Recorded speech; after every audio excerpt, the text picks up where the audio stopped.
Suami jebak aku tanda tangani surat wasiat agar warisanku tidak jatuh ke tangan calon bayiku. Ia menjerit saat tahu kalau yang kuberi padanya hanya 10% dan sisanya kurahasiakan untuk anakku. Halo Bunda, semoga Bunda semuanya dalam keadaan sehat dan bahagia ya.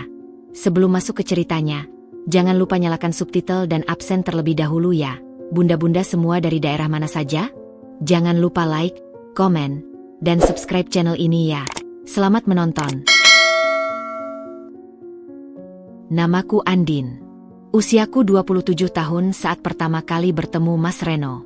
3 tahun lalu, hidupku terasa begitu sepi setelah kepergian kedua orang tuaku dalam waktu yang berdekatan. Ayah pergi lebih dulu karena serangan jantung, disusul ibu setahun kemudian. Katanya karena patah hati yang tak kunjung sembuh. Aku anak tunggal, maka semua warisan jatuh ke tanganku. 2 hotel berbintang, 5 ruko di pusat kota, 3 apartemen mewah, dan tabungan dengan angka yang membuat siapapun geleng-geleng kepala. Tapi aku tidak pernah memamerkan itu semua. Bahkan sebaliknya, aku justru muak dengan pria-pria yang tiba-tiba muncul setelah tahu siapa keluargaku. Mereka datang dengan senyum manis, bunga mawar, dan janji cinta abadi, padahal matanya jelas-jelas menghitung angka di rekeningku. Maka aku memilih hidup sederhana. Mobilku Kijang Innova tua peninggalan ayah. Pakaianku dari brand lokal. Aku bahkan masih suka jajan bakso pinggir jalan.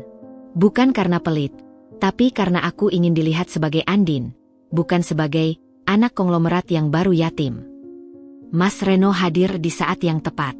Atau setidaknya, saat itu aku mengira begitu. Pertemuan pertama kami terjadi di acara amal yang diadakan Yayasan Pendidikan Anak Kurang Mampu. Aku datang sebagai donatur anonim, tanpa menyebut nama perusahaan, tanpa didampingi rombongan. Hanya aku dan 1 amplop coklat berisi cek yang cukup besar. Acara berlangsung di aula sederhana. Banyak relawan sibuk bolak-balik. Aku duduk di pojok, mengamati anak-anak yang berlarian dengan riang.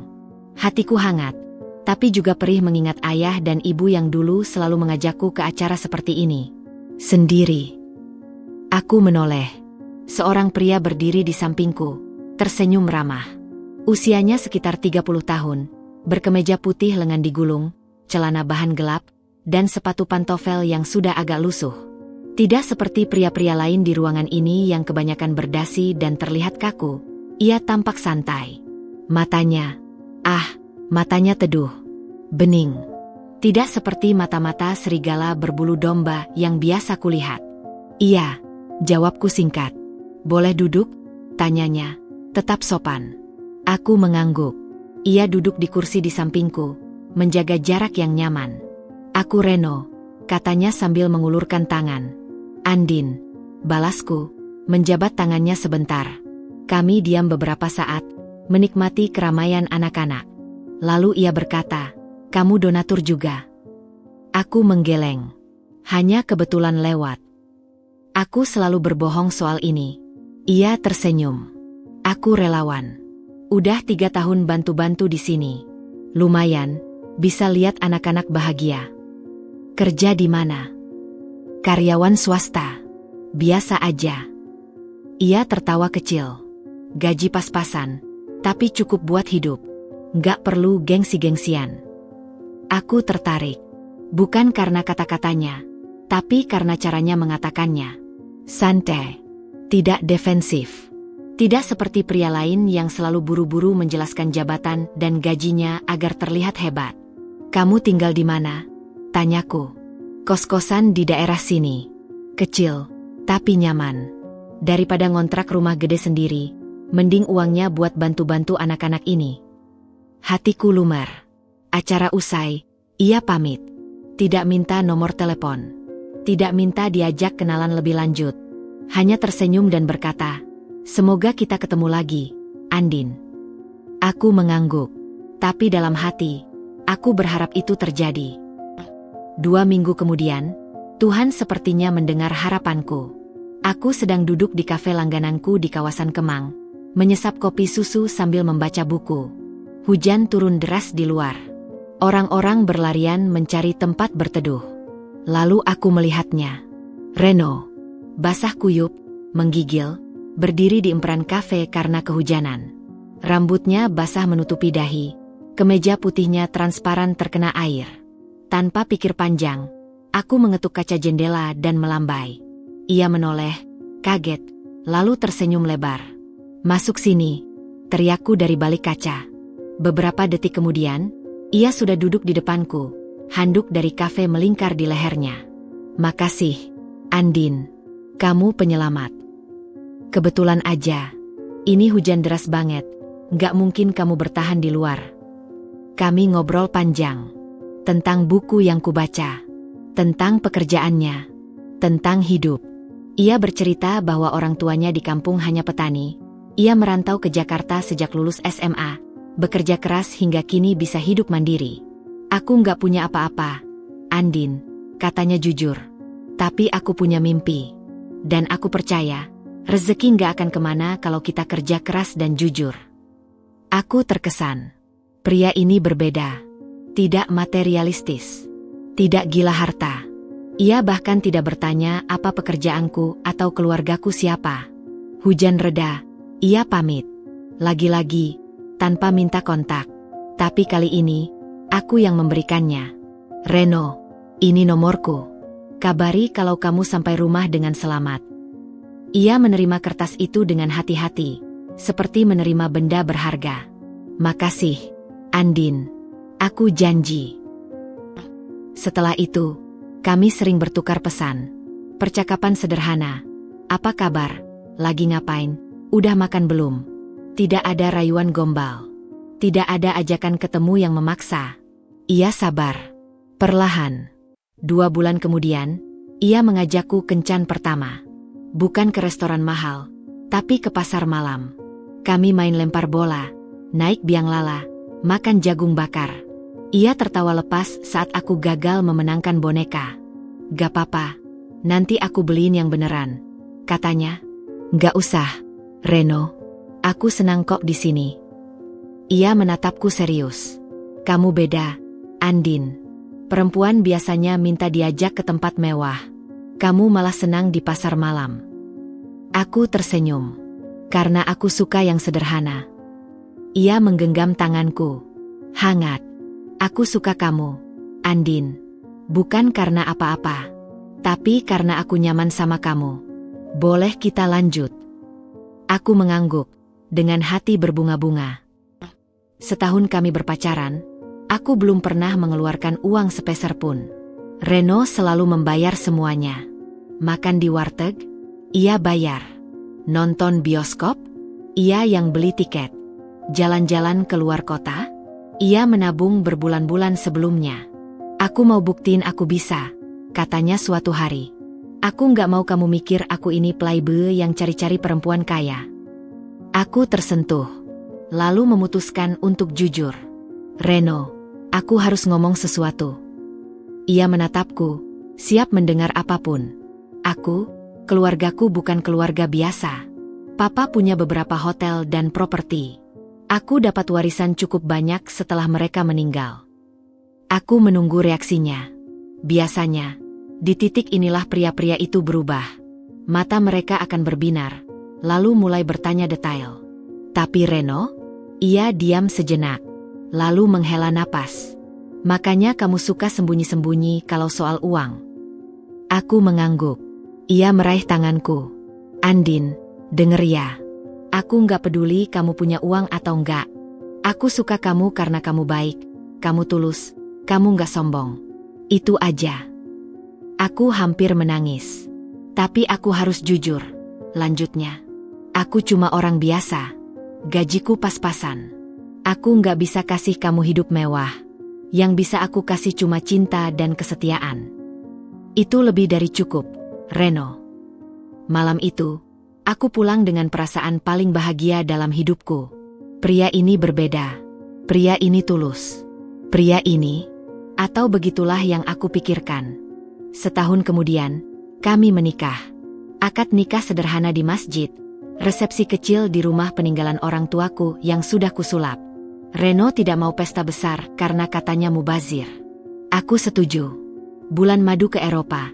Aku yang membayar tiket pesawat, tapi Reno memaksa membayar hotel dan makan dari tabungannya sendiri. "Ini hadiah pernikahan dariku, sayang," katanya. "Nggak seberapa, tapi dari hati." Di Menara Eiffel, ia berlutut lagi, padahal sudah jadi suami istri, dan berkata, "Andin, aku janji, aku akan jadi suami terbaik untukmu. Aku akan jaga kamu, jaga harta kamu, jaga anak kita nanti, sampai mati." Aku menangis haru. Orang-orang di sekitar bertepuk tangan. Mereka melihat pasangan romantis yang baru menikah. Tidak ada yang tahu, di balik senyum manis itu, Reno sedang menyusun rencana terbesarnya. Dan aku tidak akan pernah menyangka bahwa pria yang kukira malaikat ini ternyata sedang menungguku masuk ke dalam perangkap yang ia buat dengan sangat sempurna. Tapi begitulah cinta. Membuat kita buta terhadap hal-hal yang sebenarnya sudah jelas terlihat. Atau mungkin, aku memang sengaja menutup mata karena terlalu takut kehilangan sosok yang selama ini kurasa sempurna. 2 bulan setelah menikah, aku mulai merasakan ada yang berbeda dengan tubuhku. Setiap pagi, aku selalu mual. Aroma masakan yang biasanya kusukai tiba-tiba membuatku ingin muntah. Aku pikir itu hanya masuk angin biasa, sampai keterlambatan datang bulan membuatku curiga. Suatu sore, saat Mas Reno belum pulang kerja, aku diam-diam pergi ke apotek membeli test pack. Tanganku gemetar saat menunggu hasilnya. 2 garis merah muncul jelas. Aku hamil. Air mataku tumpah. Bukan sedih, tapi bahagia. Setelah kehilangan kedua orang tuaku, aku akan memiliki keluarga kecilku sendiri. Seorang bayi yang akan kulahirkan, kubesarkan, dan kucintai dengan segenap jiwa. Aku ingin segera memberitahu Mas Reno. Tapi aku ingin momen yang sempurna. Kuhias meja makan dengan lilin dan kelopak mawar. Kumasaki ayam goreng kesukaannya, lengkap dengan sambal bawang buatanku sendiri. Aku mengenakan daster terbaikku, bukan yang seksi, tapi yang membuatku terlihat anggun dan bersinar. Mas Reno pulang pukul 7 malam. Ia tampak lelah, tapi saat melihat meja makan yang tertata rapi, senyumnya mengembang. "Wah, ada apa ini, sayang? Ada yang mau dirayain?" Aku tersenyum misterius. "Duduk dulu, Mas. Makan dulu." Kami makan dengan tenang. Sesekali ia melirikku, penasaran. Setelah selesai, aku mengeluarkan test pack dari balik bantal kursi dan meletakkannya di hadapannya. Mas Reno menatap benda kecil itu. Matanya membelalak. Ia mengambilnya, meneliti dengan saksama, lalu menatapku. "Ini beneran?" Aku mengangguk, tersenyum lebar. "Kamu hamil?" "Iya, Mas." Ia berteriak sekencang-kencangnya, lalu melompat dari kursi, menghampiriku, dan mengangkat tubuhku berputar-putar di ruang makan. Aku tertawa, memintanya menurunkan aku karena takut pusing. "Andin, sayang, istriku, kita punya anak," teriaknya lagi. Ia mencium keningku, pipiku, tanganku, bergantian. Air matanya tumpah. Pria ini menangis. Benar-benar menangis di depanku. "Makasih, Andin. Makasih banyak. Ini hadiah terindah dalam hidupku." Aku terharu. Kulus punggungnya yang bergetar. "Iya, Mas. Kita akan punya anak." Malam itu, ia tak henti-hentinya bicara. "Nanti kalau laki-laki, kita kasih nama Baskara. Biar jadi cahaya buat kita. Kalau perempuan, namanya Kirana. Cantik, kayak ibunya." Aku hanya tersenyum mendengarnya. Ia merencanakan segalanya. Kamar anak akan dicat biru langit atau pink pastel, tergantung jenis kelamin. Ia ingin membeli box bayi dari kayu jati biar awet. Ia bahkan sudah membayangkan menggendong anaknya jalan-jalan setiap minggu pagi. "Mas, masih lama, 8 bulan lagi," godaku. "Harus siap dari sekarang, sayang. Ini anak pertama kita. Nggak boleh asal-asalan." Hari-hari berikutnya, Mas Reno berubah menjadi suami paling perhatian sedunia. Ia bangun lebih pagi untuk membuatkan sarapan, padahal selama ini aku yang selalu masak. Ia memijat kakiku yang mulai bengkak, meski kandunganku baru masuk bulan ketiga. Ia membaca buku tentang kehamilan, tentang persalinan, tentang merawat bayi. Ia bahkan ikut kelas prenatal bersamaku, satu-satunya ayah di antara belasan ibu hamil. Mas, nggak malu? Tanyaku waktu itu. Malu kenapa? Ini anak aku juga. Masa mau diserahkan semuanya ke kamu? Instruktur kelas itu, seorang bidan senior, memujinya habis-habisan. Ibu beruntung punya suami seperti ini. Jarang loh, suami mau repot-repot ikut kelas. Aku tersenyum bangga. Tapi di balik semua perhatian itu, ada sesuatu yang ganjil. Sesuatu yang baru kusadari belakangan. Mas Reno mulai sering bertanya soal hartaku. Awalnya pertanyaan biasa. Sayang, sebenarnya total aset kamu berapa sih? Mas cuma pengen tahu, biar bisa bantu ngatur keuangan. Ku jawab seadanya. Ada beberapa properti, Mas. Sama tabungan. Nggak banyak-banyak amat. Ia mengangguk. Tidak mendesak. Tapi lama-lama pertanyaannya makin spesifik. Hotel-hotel itu dikelola siapa? Apa ada manajer profesional? Ruko-ruko di pusat kota, sewanya masuk ke rekening mana? Kalau kamu meninggal, amit-amit, warisan itu otomatis ke aku atau gimana? Aku mulai gelisah. Mas, kok nanya-nanya gitu? Kayak nggak enak. Ia buru-buru merangkulku. Maaf, sayang. Mas cuma mikir jangka panjang. Kita kan punya anak sekarang. Masa depannya harus terjamin. Logis. Masuk akal. Lagi pula, ini suamiku sendiri. Ayah dari anakku. Masa ia berniat buruk? Saat kandunganku memasuki bulan kelima, Mas Reno mulai serius membahas wasiat. Suatu malam, setelah aku selesai sholat Isya, ia duduk di sampingku dengan wajah serius. Sayang, Mas mau ngomong sesuatu yang penting. Ada apa, Mas? Ia meraih tanganku. Mas udah konsultasi sama notaris. Tentang wasiat. Aku mengerutkan kening. Wasiat? Mas, kita masih muda. Masih panjang umur, insya Allah. Iya, Mas tahu. Tapi siapa yang tahu dengan takdir? Kamu lagi hamil. Risiko melahirkan itu ada. Mas nggak mau kalau, amit-amit, kamu kenapa-kenapa, anak kita nggak terlindungi. Aku diam. Mas mikir, kalau terjadi sesuatu sama kamu, harta kamu itu harus aman. Harus jatuh ke anak kita. Bukan ke saudara jauh atau malah negara. Makanya Mas mau bikin wasiat. Loh, bukannya kalau aku meninggal, warisan otomatis ke suami dan anak? Iya. Tapi prosesnya ribet. Bisa tahunan. Belum lagi kalau ada keluarga lain yang protes. Dengan wasiat, semuanya jelas. Kamu tunjuk aku sebagai wali. Aku yang urus semuanya sampai anak kita dewasa. Aku berpikir sejenak. Secara hukum, iya benar. Terus, Mas mau wasiatnya gimana? Aku jadi wali tunggal. Semua aset kamu aku yang kelola. Bukan buat aku, tapi buat anak kita. Mas jaga baik-baik. Sampai dia 21 tahun, baru kita serahkan. 21 tahun? Lama amat, Mas. Nggak lama, sayang. Biar anak kita dewasa dulu. Paham cara mengelola uang. Daripada dikasih kecil-kecil, nanti malah diboroskan. Aku tersenyum. Mas baik banget mikirin anak kita. Ia mengelus perutku. Iya, sayang. Ini daging darahku juga. Mas Reno mulai sering pergi menemui notaris. Ia membawa berkas-berkas, surat-surat, dokumen-dokumen yang kusimpan di brankas. Aku tidak curiga. Ia suamiku. Suatu hari, ia membawa pulang draft wasiat setebal 20 halaman.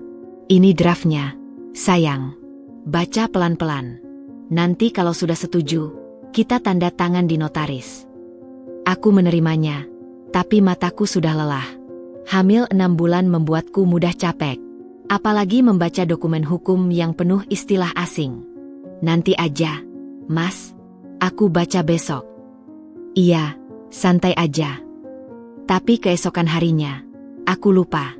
Lusa, aku sibuk periksa kandungan. Minggu depan, aku terlalu ngantuk. Mas Reno tidak pernah memaksa. Ia sabar menunggu. Sampai suatu malam, ia berkata, sayang, notarisnya udah sering nanyain. Katanya wasiat ini makin cepat ditandatangan makin baik. Buat jaga-jaga. Iya, Mas. Aku usahakan baca minggu ini. Tapi aku tidak pernah benar-benar membacanya. Halaman demi halaman hanya kulihat sekilas. Angka-angka, pasal-pasal, klausula-klausula. Semua tampak standar. Atau begitulah yang kukira. Saat kandunganku masuk 7 bulan, Mas Reno mengatur pertemuan dengan notaris. Hari Sabtu depan, jam 10 pagi. Bisa, sayang. Bisa, Mas. Tapi aku males keluar. Perutku udah besar. Iya, makanya cepat kita selesaikan. Biar nggak kepikiran terus. Hari itu selalu terukir dalam ingatanku sebagai hari di mana aku menandatangani dokumen paling bodoh dalam hidupku. Atau setidaknya, itulah yang kukira saat itu. Ternyata, Tuhan punya rencana lain. Kantor notaris Ibu Laras berada di lantai 5 sebuah gedung perkantoran di kawasan Tamrin. Liftnya lambat, udaranya pengap, dan perutku yang semakin besar membuat setiap langkah terasa seperti mendaki gunung. Mas Reno memapahku dengan lembut, sesekali bertanya, "Capek, sayang? Sebentar lagi sampai." Aku hanya mengangguk, berusaha tersenyum. Setibanya di lantai 5, seorang staf menyambut kami dengan ramah. "Selamat pagi, Ibu Andin, Bapak Reno. Silakan masuk ke ruang Ibu Laras. Beliau sudah menunggu." Ruang notaris itu luas, ber-AC dingin, dan berbau wangi kayu cendana. Meja kerjanya besar dari kayu jati. Di belakangnya tergantung berbagai macam sertifikat dan izin. Ibu Laras berdiri menyambut, menjabat tanganku dengan hangat. "Selamat pagi, Ibu Andin. Silakan duduk. Maaf merepotkan di usia kehamilan seperti ini." "Tidak apa-apa, Bu. Saya juga ingin segera menyelesaikan ini," jawabku sopan. Mas Reno duduk di sampingku, tangannya meraih tanganku. "Iya, Bu. Lebih cepat lebih baik. Buat jaga-jaga." Ibu Laras menatapku lekat. "Ibu Andin, sebelum kita mulai, saya ingin memastikan, Ibu dalam keadaan sehat dan sadar penuh untuk menandatangani dokumen ini, kan?" "Iya, Bu. Cuma agak capek aja." "Bagus. Kalau begitu, mari kita mulai. Ini dokumen wasiatnya. Tolong dibaca sekali lagi, pastikan tidak ada kesalahan." Ia menggeser setumpuk kertas ke depanku. Tebalnya sekitar 20 halaman, dijilid rapi dengan sampul berwarna biru. Di halaman depan, tertulis, "Surat Wasiat Andin Permatasari, SH." Aku membuka halaman pertama. Huruf-huruf hukum berjejer rapi. Yang bertanda tangan di bawah ini, "Saya Andin Permatasari, dalam keadaan sehat jasmani dan rohani."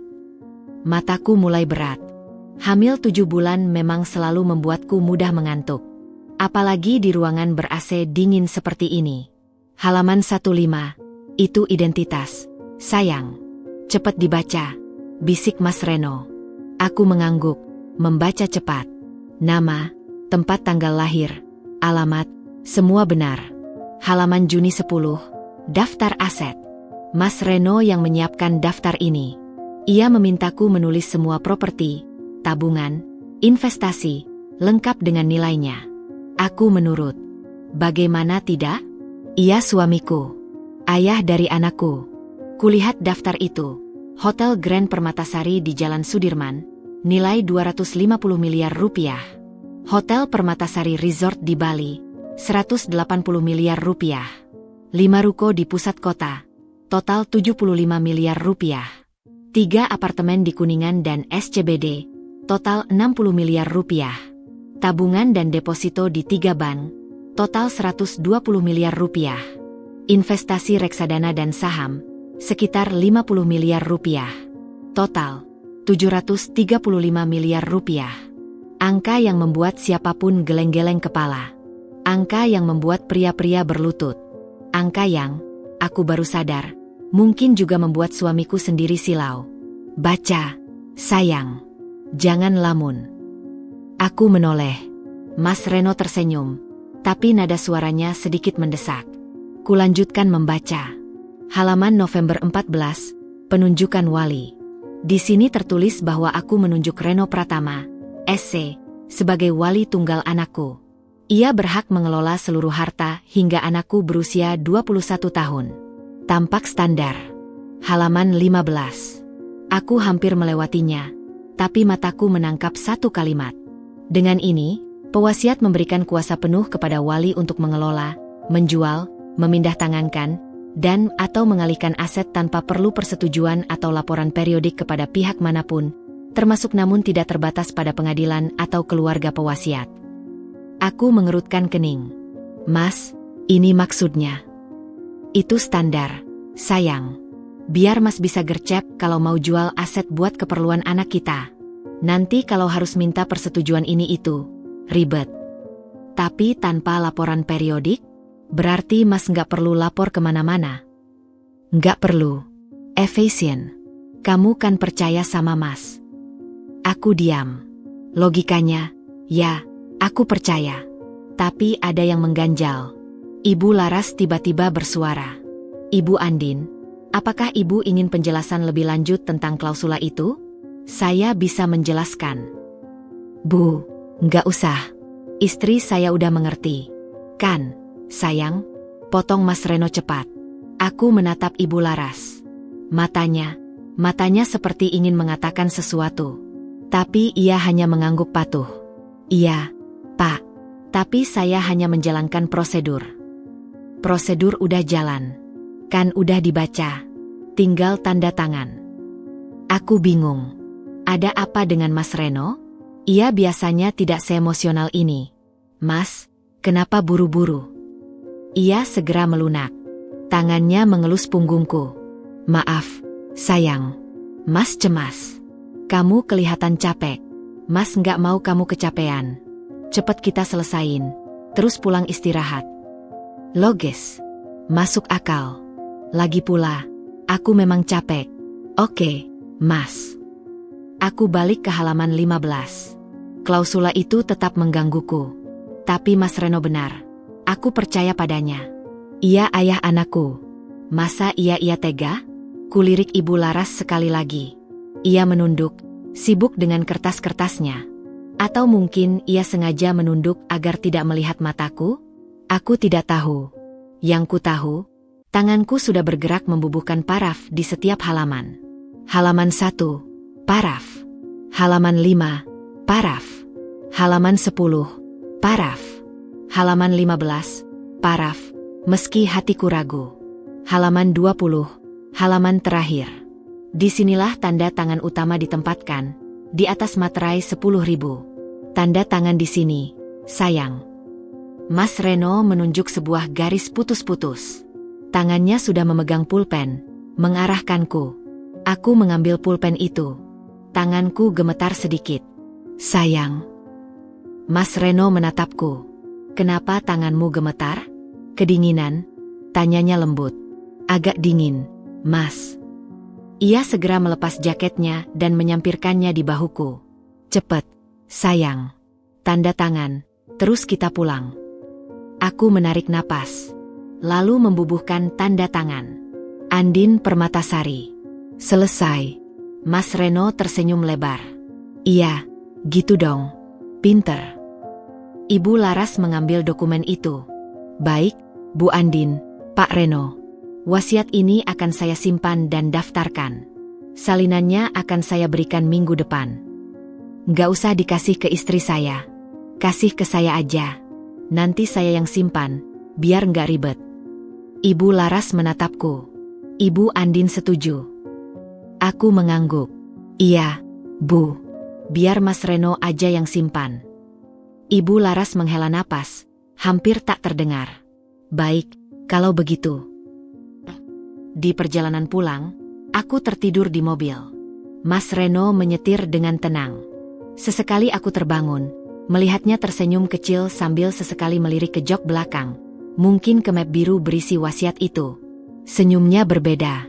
Bukan senyum bahagia suami yang baru mengamankan masa depan anak. Tapi senyum puas.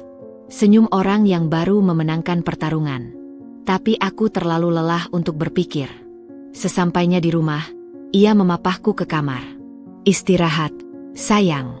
Mas masuk kantor dulu, ya? Ada rapat. Iya, Mas. Hati-hati. Ia mencium keningku, lalu pergi. Beberapa jam kemudian, aku terbangun. Haus. Aku turun ke dapur untuk mengambil air. Di meja ruang tamu, kulihat map biru itu tergeletak. Mas Reno lupa membawanya. Aku mendekat, membuka map itu. Wasiat setebal 20 halaman masih utuh. Aku membacanya lagi, lebih teliti. Halaman 15. Klausula itu masih sama. Tapi mataku menangkap sesuatu yang sebelumnya terlewat. Di halaman 18, ada lampiran daftar aset. Tapi daftar ini berbeda dari yang kuingat. Di sini tertulis, seluruh aset pewasiat sebagaimana tercantum dalam lampiran ini merupakan total keseluruhan harta kekayaan pewasiat. Aku mengerutkan kening. Total keseluruhan? Tapi aku masih punya properti atas nama perusahaan cangkang peninggalan ayah. Aku masih punya rekening di bank Swiss yang tidak tercantum di daftar ini. Apakah Mas Reno tidak tahu? Atau, apakah ia sengaja tidak mencantumkannya karena ia memang tidak tahu? Detak jantungku berdegup kencang. Jika ia tidak tahu, berarti asetku yang sebenarnya, yang jauh lebih besar, aman. Tapi jika ia tahu dan sengaja tidak mencantumkannya, berarti ia sedang menyembunyikan sesuatu. Aku memotret semua halaman dengan ponselku, lalu mengembalikan map itu persis seperti semula. Malamnya, Mas Reno pulang dengan wajah ceria. Sayang, hari ini aku dapat kabar baik. Apa, Mas? Notaris bilang, wasiat kita sudah terdaftar. Sah, anak kita aman.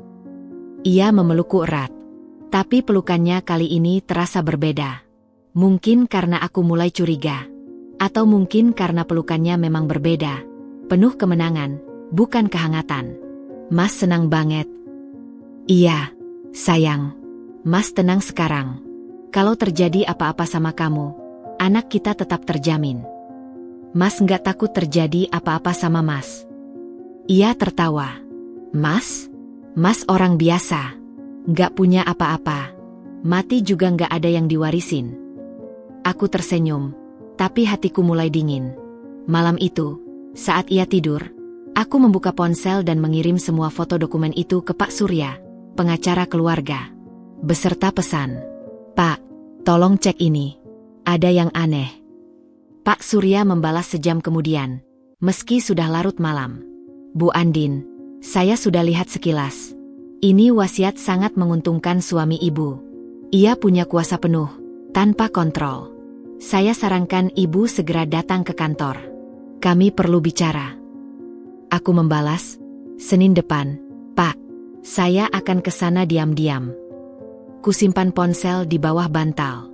Di sampingku, Mas Reno tidur pulas dengan senyum tipis di bibir. Mungkin ia bermimpi indah. Mungkin ia bermimpi tentang hidup mewah dengan hartaku. Ia tidak tahu, di balik tubuh istri yang hamil 7 bulan ini, ada otak yang mulai bekerja. Ada firasat yang mulai terbukti. Ada pertanyaan yang mulai menemukan jawabannya. Dan yang terpenting, ia tidak tahu bahwa di balik semua properti yang tercatat di wasiat itu, masih ada harta yang jauh lebih besar yang tidak pernah ia ketahui. Ayahku dulu pernah berkata, Nak, jangan pernah taruh semua telur dalam satu keranjang. Dan jangan pernah beritahu siapapun tentang keranjang cadanganmu. Pesan itu terbukti benar. Sekarang, tinggal menunggu waktu. Membiarkan Mas Reno merasa menang. Membiarkan ia puas dengan kemenangannya. Karena semakin tinggi ia terbang, semakin keras ia akan jatuh. Dan aku akan ada di sana, menyaksikannya. Baskara lahir pada tanggal 3 Agustus, pukul 14.30 waktu Indonesia Barat. Setelah 8 jam persalinan yang melelahkan, tangis pertamanya memecah sunyi ruang bersalin. Aku menangis haru. Mas Reno menangis lebih keras. Ia memotong tali pusar dengan tangan gemetar, lalu menggendong Baskara dengan hati-hati seolah memegang benda paling berharga di dunia. Anak kita, sayang, bisiknya, air mata membasahi pipi. Baskara, cahaya kita. Aku tersenyum bahagia. Semua kecurigaan, semua firasat buruk, semua rasa aneh selama ini sirna seketika melihat Mas Reno begitu tulus menggendong anak kami. Pria ini pasti ayah yang baik, pikirku. Mungkin aku hanya terlalu curiga karena pengaruh hormon kehamilan. Hari-hari pertama setelah melahirkan adalah masa paling indah dalam hidupku. Mas Reno mengambil cuti seminggu penuh. Ia bangun setiap 2 jam untuk membantu menyusui, menggantikan popok, dan menimang Baskara agar tidur nyenyak. Ia bahkan belajar membuat susu formula sebagai cadangan kalau ASIku belum keluar lancar. "Nggak tega lihat kamu begadang terus," katanya suatu malam, saat kulihat ia menggendong Baskara sambil berjalan pelan di kamar. "Istirahat, sayang. Mas yang jaga." Aku menurut, berbaring dengan perasaan bersyukur. Pria ini, pikirku, adalah anugerah terbesar setelah kepergian orang tuaku. Tapi kebahagiaan itu tidak bertahan lama. Memasuki bulan kedua usia Baskara, Mas Reno mulai berubah. Perlahan, tapi pasti. Awalnya hal-hal kecil. Ia mulai sering pulang larut dengan alasan rapat atau lembur. Padahal dulu, saat aku hamil, ia selalu berusaha pulang tepat waktu. "Nggak enak ninggalin kamu sendiri," katanya dulu. Sekarang, ia pulang jam 9, jam 10, bahkan pernah jam 11 malam. "Rapat mulu, Mas?" tanyaku suatu malam, saat ia baru pulang dan langsung menuju kamar mandi tanpa menengok Baskara yang masih terjaga. "Iya, sayang. Bos lagi galak. Target harus dikejar." Jawabannya dari balik pintu kamar mandi. Aku diam. Tapi hatiku bertanya, sejak kapan ia begitu ambisius dengan pekerjaannya? Dulu ia selalu bilang pekerjaannya biasa saja, gaji pas-pasan, tidak perlu stres. Lalu ponselnya. Ia dulu selalu meletakkan ponsel di meja ruang tamu, bisa diakses siapa saja. Sekarang, ponsel itu tidak pernah lepas dari genggamannya. Bahkan saat ke kamar mandi, ia bawa. Saat tidur, ia selipkan di bawah bantal. Aku bukan perempuan bodoh. Aku tahu tanda-tanda ini. Tapi aku masih berusaha percaya. Mungkin memang banyak kerjaan. Mungkin ia hanya capek. Mungkin aku yang terlalu sensitif karena kurang tidur. Sampai suatu sore, saat ia di kamar mandi, ponselnya bergetar di atas meja. Sebuah notifikasi muncul di layar. WhatsApp from Dinda Ayu. "Mas, udah sampai rumah? Kangen banget. Cepet balik ya. Udah masakin ayam kesukaan Mas. Love you hati merah 2." Dunia serasa berhenti berputar. Mataku membaca pesan itu berulang-ulang, berharap ini hanya mimpi buruk. Tapi tidak. Itu nyata. Nyata di depan mataku. Aku mengambil ponsel itu. Tanpa sandi, ia terlalu percaya diri, atau mungkin terlalu bodoh, karena tidak menguncinya. Kubuka chatnya. Ribuan pesan. Foto-foto mesra. Voice note manja. Rencana kencan. Ponsel itu hampir jatuh dari tanganku. Kakiku lemas. Aku bersandar ke dinding, mencerna semua yang baru kubaca. Dia, suamiku, ayah dari Baskara, selingkuh dengan wanita lain, dengan hartaku, tanpa memikirkan anaknya sendiri. Air mata mengalir tanpa bisa kubendung. Tapi di tengah tangis itu, sesuatu muncul. Bukan keputusasaan, tapi kemarahan. Kemarahan yang dingin, yang tenang, yang fokus. Aku mendengar suara air kamar mandi berhenti. Cepat-cepat aku letakkan ponsel itu persis seperti semula. Kuusap air mataku. Kuambil napas dalam-dalam. Mas Reno keluar dengan handuk melingkar di pinggang, wajah segar usai mandi. "Sayang, kok di sini? Baskara udah tidur?" "Udah, Mas," jawabku, berusaha terdengar normal. "Lagi capek ya? Mau makan?" "Enggak, udah makan di luar tadi. Rapat sama klien." Bohong. Ia pasti makan dengan Dinda. Tapi aku hanya tersenyum. "Oke, kalau gitu aku ke kamar dulu ya, Mas. Capek." "Iya, sayang. Istirahat." Aku berjalan ke kamar dengan langkah tenang. Setelah pintu tertutup, aku jatuh berlutut di samping boks Baskara. Bayiku tidur nyenyak, tidak tahu apa-apa. "Maafin Bunda, Nak," bisikku, air mata kembali mengalir. Bunda hampir percaya sama orang yang salah. Tapi sekarang Bunda tahu. Dan Bunda janji, Bunda akan lindungi kamu. Apapun yang terjadi. Keesokan harinya, aku mulai menyusun rencana. Pertama, aku harus tahu sejauh mana ia sudah menguras hartaku. Kedua, aku perlu bukti yang cukup untuk melindungi diri dan Baskara. Ketiga, aku harus menyiapkan jalan keluar. Aku mulai dengan hal kecil, memeriksa rekening bersama kami. Diam-diam, saat ia tidur, kugunakan ponselnya yang tanpa sandi untuk mengakses mobile banking. Tanganku gemetar melihat saldo yang tersisa. Ruko pertamanya sudah laku. Uangnya masuk ke rekening bersama, lalu dipindah ke rekening lain yang tidak kukenal, mungkin rekening Dinda. Tabungan bersama kami, yang seharusnya untuk biaya sekolah Baskara, tinggal 10% dari jumlah semula. Ia sudah menjual satu persatu asetku.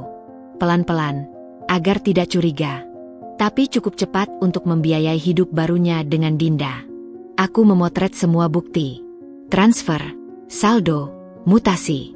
Kukirimkan ke email pribadiku, lalu hapus semua jejak di ponselnya. Langkah berikutnya, menghubungi Pak Surya. Kususun kunjungan ke kantornya dengan alasan pemeriksaan kandungan rutin. Padahal, dokter kandunganku sudah kuminta tolong untuk membuatkan surat rujukan fiktif ke spesialis lain, agar aku bisa pergi sendirian tanpa dicurigai. Hati-hati, Bu, kata dokter kandunganku, seorang wanita parubaya yang sudah merawatku sejak hamil. Ia tahu sedikit tentang masalah rumah tanggaku karena aku pernah cerita. Kalau ibu butuh bantuan, saya siap. Terima kasih, Dok. Doakan saya. Pak Surya adalah satu dari sedikit orang yang masih kupercaya di dunia ini. Ia sudah bekerja pada ayahku selama 25 tahun, bahkan sejak sebelum aku lahir. Ayah pernah bercerita, Pak Surya lah yang membantu mendirikan perusahaan-perusahaan cangkang, mengatur perpajakan, dan menyusun strategi keuangan yang membuat keluarga kami tidak pernah jatuh miskin, bahkan di masa krisis. Amanah adalah segalanya. Andin, kata ayah dulu, Pak Surya itu lebih dari pengacara. Dia adalah penjaga gerbang keluargamu. Sekarang, aku mengerti apa maksud ayah. Pertemuan rahasia pertama kami terjadi 2 minggu setelah aku menemukan perselingkuhan Mas Reno. Aku datang ke kantor Pak Surya dengan alasan pemeriksaan kesehatan. Dokter kandunganku baik hati membuatkan surat rujukan ke spesialis fiktif. Mas Reno tidak curiga. Ia bahkan mengantarku ke rumah sakit, lalu pamit karena ada rapat penting. Rapat dengan Dinda, batinku getir. Begitu mobilnya menghilang, aku keluar dari rumah sakit lewat pintu belakang, naik taksi ke kantor Pak Surya di kawasan Menteng. Sepanjang jalan, jantungku berdebar kencang. Ini pertama kalinya aku melakukan sesuatu di belakang suamiku. Perasaan bersalah dan takut bercampur aduk, tapi tekadku sudah bulat. Kantor Pak Surya berada di lantai 3 sebuah gedung tua berwarna krem. Suasana di dalamnya sangat kontras dengan hiruk-pikuk Jakarta. Tenang, ber-AC sejuk, dan berbau buku tua. 2 asisten menyapaku dengan hormat, sudah mengenalku sejak kecil. Bu Andin, silakan masuk. Pak Surya sudah menunggu. Aku menarik napas dalam, lalu membuka pintu ruang kerjanya. Pak Surya berdiri dari kursinya. Usianya sudah 60 tahun lebih, rambutnya memutih di sana-sini, tapi matanya masih tajam seperti elang. Senyumnya hangat, seperti paman yang lama tak jumpa. Andin, nak, duduklah. Aku duduk di sofa kulit di hadapannya. Tanpa basa-basi, aku langsung bicara. Pak, saya dalam masalah besar. Pak Surya menghela napas. Saya sudah duga. Sejak dulu, saya tidak pernah 100% percaya pada suami ibu. Aku terkejut. Maksud Pak Surya? Ia membuka lacinya, mengeluarkan map coklat tebal. Saya punya kewajiban pada almarhum ayah ibu untuk selalu mengawasi siapapun yang masuk ke kehidupan ibu, termasuk Reno Pratama. Ia membuka map itu. Di dalamnya, ada foto-foto, dokumen, catatan, dan print out percakapan. Aku terpana. Ini penyelidikan. Bukan penyelidikan resmi. Hanya due diligence standar untuk keluarga. Ayah ibu selalu bilang, kenali orang sebelum mempercayai mereka. Aku mengambil foto-foto itu. Reno dengan wanita lain, berbeda-beda. Reno di klub malam. Reno menerima amplop dari seseorang yang tidak kukenal. Lalu dokumen-dokumen. Laporan kreditnya ternyata buruk. Ia punya utang di 3 bank. Dan, Pak, ini apa? Aku menunjuk sebuah dokumen. Itu laporan perbankan. Reno Pratama punya utang total 2,5 miliar rupiah. Ke bank, ke rentenir, dan ke beberapa temannya. Ia hampir bangkrut sebelum menikahi ibu. Dunia serasa berhenti. Jadi, dia menikahi saya. Karena uang. Maaf, saya harus berkata jujur. Aku meletakkan foto-foto itu, tanganku gemetar. Selama ini aku mengira kami bertemu secara kebetulan. Di acara amal. Di kafe saat hujan. Semua tampak begitu romantis. Tapi ternyata, itu semua skenario, Pak. Saya tidak punya bukti langsung, tapi pola perilakunya mengarah ke sana. Ia tahu ibu akan datang ke acara amal itu. Salah satu temannya bekerja di panitia penyelenggara. Ia tahu ibu suka ke kafe itu. Ia sudah mengamati ibu selama berminggu-minggu. Aku tercengang. Jadi selama ini aku adalah sasaran empuk yang sedang dibidik? Semua perhatiannya, semua kesederhanaannya, semua kata-kata manisnya, semua itu akting? Kenapa Pak Surya tidak bilang dari dulu? Pak Surya menunduk. Karena saya tidak punya bukti cukup saat itu. Saya hanya bisa memberi isyarat, berharap ibu melihat sendiri. Dan saya tahu, orang yang sedang jatuh cinta sulit mendengar hal buruk tentang kekasihnya. Saya menunggu waktu yang tepat. Aku menarik napas panjang. Sekarang waktunya tepat, Pak. Iya, sekarang waktunya tepat. Kami berbicara selama 3 jam. Pak Surya menjelaskan semuanya dengan detail. Pertama, soal wasiat. Ia sudah membaca salinan yang kufoto. Ini jebakan, Bu. Suami ibu sengaja membuat ibu tidak membaca detailnya. Klausula di halaman 15 itu sangat berbahaya. Dengan klausula ini, ia bisa menjual semua aset ibu tanpa kontrol. Ibu tidak bisa protes karena sudah memberikan kuasa penuh. Aku tahu, Pak. Aku sudah melihatnya. Tapi apa yang bisa dilakukan? Sudah terlanjur ditandatangani. Kita bisa batalkan, tapi butuh waktu dan biaya. Atau... Pak Surya tersenyum misterius. Atau apa, Pak?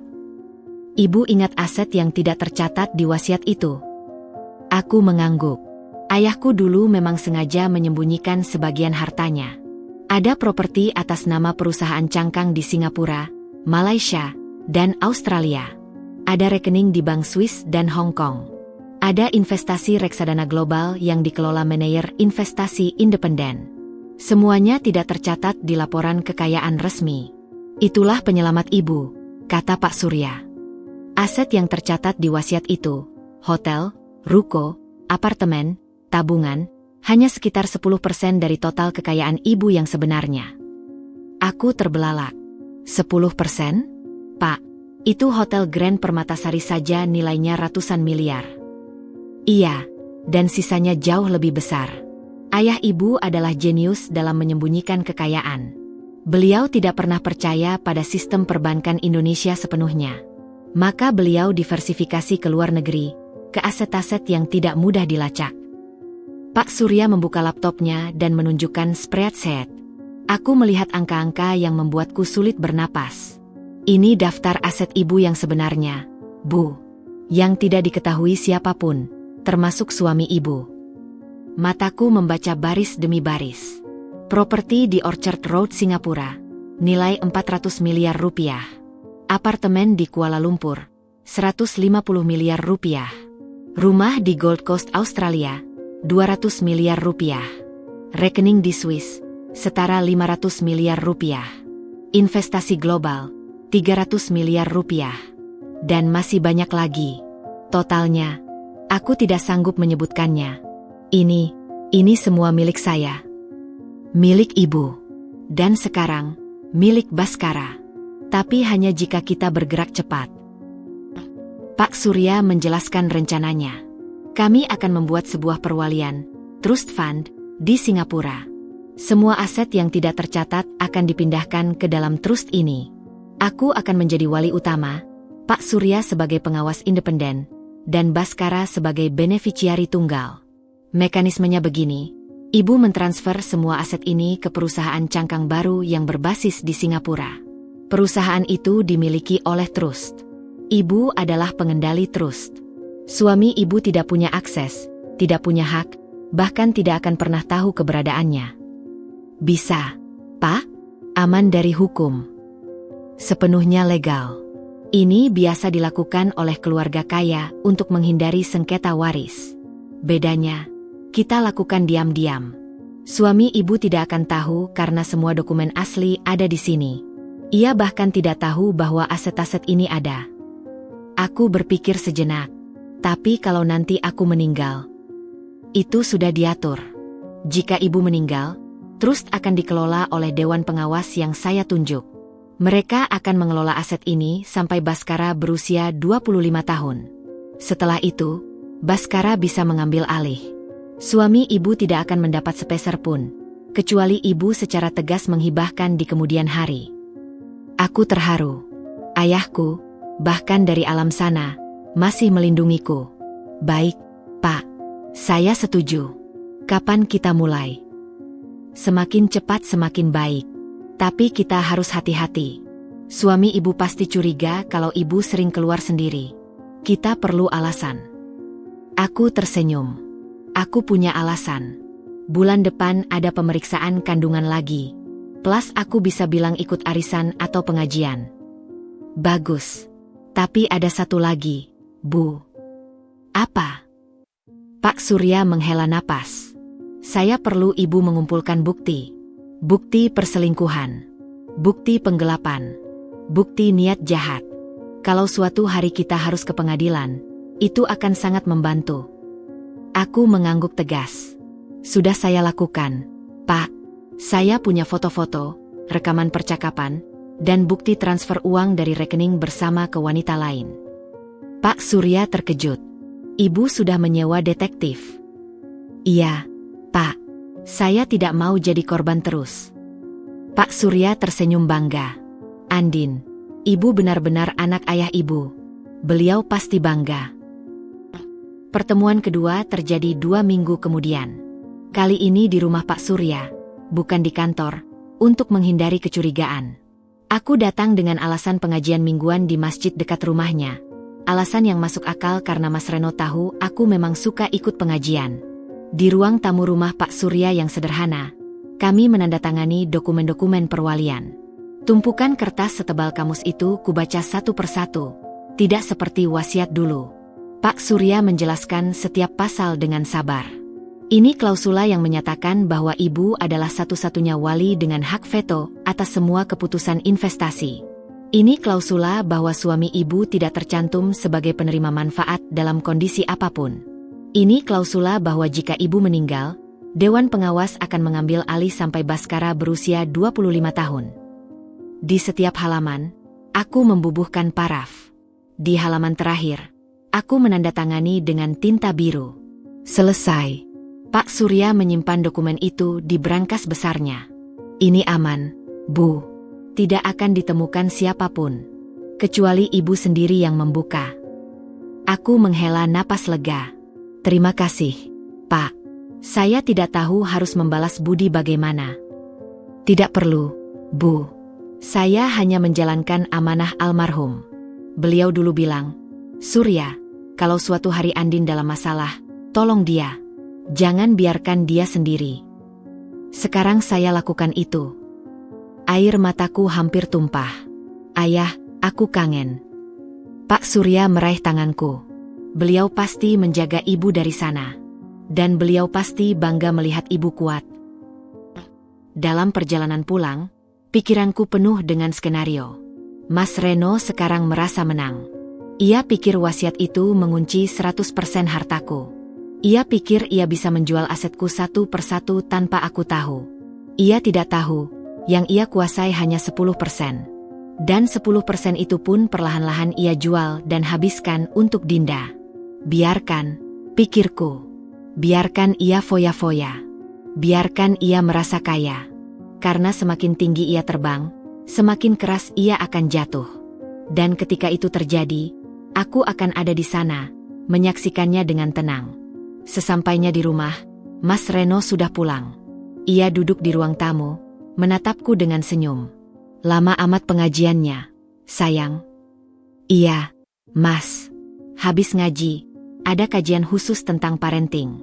Lumayan buat bekal urus Baskara. Ia mengangguk. Baskara udah tidur? Mas kangen. Udah, Mas. Tapi nanti bangun jam 9 buat minum susu. Ia mendekat, memelukku. Makasih, sayang. Udah jadi istri yang baik. Mas sayang kamu. Aku membalas pelukannya. Hangat, seperti dulu. Tapi dalam hati, aku berkata, kata-kata itu dulu bisa membuatku luluh. Sekarang, hanya membuatku muak. Tapi aku harus bertahan. Masih panjang jalan di depan. Mas juga sayang Mas, bisikku. Ia tersenyum, lalu pergi ke kamar mandi. Saat ia pergi, aku mengeluarkan ponsel dan mengirim pesan ke Pak Surya. Dokumen aman. Terima kasih, Pak. Next step. Balasannya datang 5 menit kemudian. Sekarang kita tunggu. Biarkan dia bergerak. Kumpulkan semua bukti. Suatu hari, kita akan gunakan. Aku tersenyum. Menunggu. Itu yang bisa kulakukan sekarang. Menunggu dengan sabar. Menunggu dengan strategi. Menunggu dengan keyakinan bahwa kebenaran akan menang. Tapi yang paling penting, menunggu dengan 90% hartaku aman di tempat yang tidak akan pernah ia temukan. Malam itu, saat aku menidurkan Baskara, aku berbisik, "Nak, Bunda punya rahasia. Rahasia besar buat kamu. Tapi nanti, kalau kamu sudah besar, Bunda ceritakan." Baskara hanya menguap kecil, lalu terlelap. Aku mencium keningnya. Di kamar sebelah, Mas Reno tertidur dengan damai, tidak tahu apa-apa. 2 orang di rumah ini tidur nyenyak. 1 karena tidak tahu apa-apa. 1 karena terlalu percaya diri. Dan aku terjaga, merencanakan langkah selanjutnya. Karena dalam permainan ini, hanya orang yang terjaga yang akan menang. 2 minggu setelah pertemuan rahasia dengan Pak Surya, detektif swasta yang kusewa mengirimkan laporan lengkap. Amplop coklat tebal itu diantar oleh kurir pukul 10 pagi, saat Mas Reno sedang di kantor. Atau setidaknya, itu yang ia katakan. Aku tahu, dari laporan detektif, bahwa ia sedang sarapan pagi di hotel bersama Dinda. Aku membuka amplop itu dengan tangan sedikit gemetar. Di dalamnya, ada puluhan foto, rekaman percakapan, dan dokumen-dokumen yang merinci setiap langkah Mas Reno selama 2 bulan terakhir. Foto pertama, Mas Reno dan Dinda di lobi Hotel Bintang 5. Mereka berpegangan tangan, Dinda tersenyum manis menatapnya. Tanganku mengepal. Foto kedua, mereka masuk ke kamar hotel. Waktu tertera jam 9 malam. Mereka keluar jam 7 pagi berikutnya. Foto ketiga, Mas Reno dan Dinda di butik mewah. Ia membelikan Dinda tas Hermes, yang sama persis dengan tas yang kulihat di majalah seharga 300 juta rupiah. Uangku. Dari penjualan ruko pertamaku. Foto keempat, mereka di restoran Jepang, berciuman mesra di meja makan. Foto ini diambil dari luar kaca, jelas terlihat wajah mereka. Dan seterusnya. Puluhan foto, puluhan bukti. Aku meletakkan foto-foto itu, mencoba mengendalikan napas. Lalu kuraih rekaman percakapan yang disimpan dalam sebuah USB. Kutancapkan ke laptopku. Suara Mas Reno terdengar jelas, direkam dari jarak dekat, mungkin dari tas Dinda yang sengaja dititipi alat perekam oleh detektif. "Mas, kapan sih kita ke Australia? Aku udah gak sabar." Suara manja Dinda. "Sabar, sayang. Tunggu proyeknya rampung." "Proyek apaan sih?" "Maksudnya nguras harta istrimu itu." Tawa Mas Reno. Tawa yang dulu kusuka. Kini terdengar seperti siksaan. "Iya, sayang. Perempuan itu nggak tahu apa-apa. Aku sudah kuasai 90% hartanya lewat wasiat. Tinggal jual satu persatu. Transfer ke rekening kita di luar negeri. 2 tahun lagi, kita kabur ke Australia." "Terus anaknya gimana? Anak kamu sama dia?" "Anak? Biarin aja sama dia. Nggak usah dibawa. Nanti kita punya anak sendiri. Yang lebih lucu." "Ih, Mas jahat. Tapi aku suka. Tawa mesra mereka. Lalu suara-suara lain yang tidak ingin kudengar. Aku mematikan laptop. Dadaku sesak. Bukan karena cemburu. Cemburu sudah lama mati. Tapi karena kata-katanya tentang Baskara. Anaknya sendiri.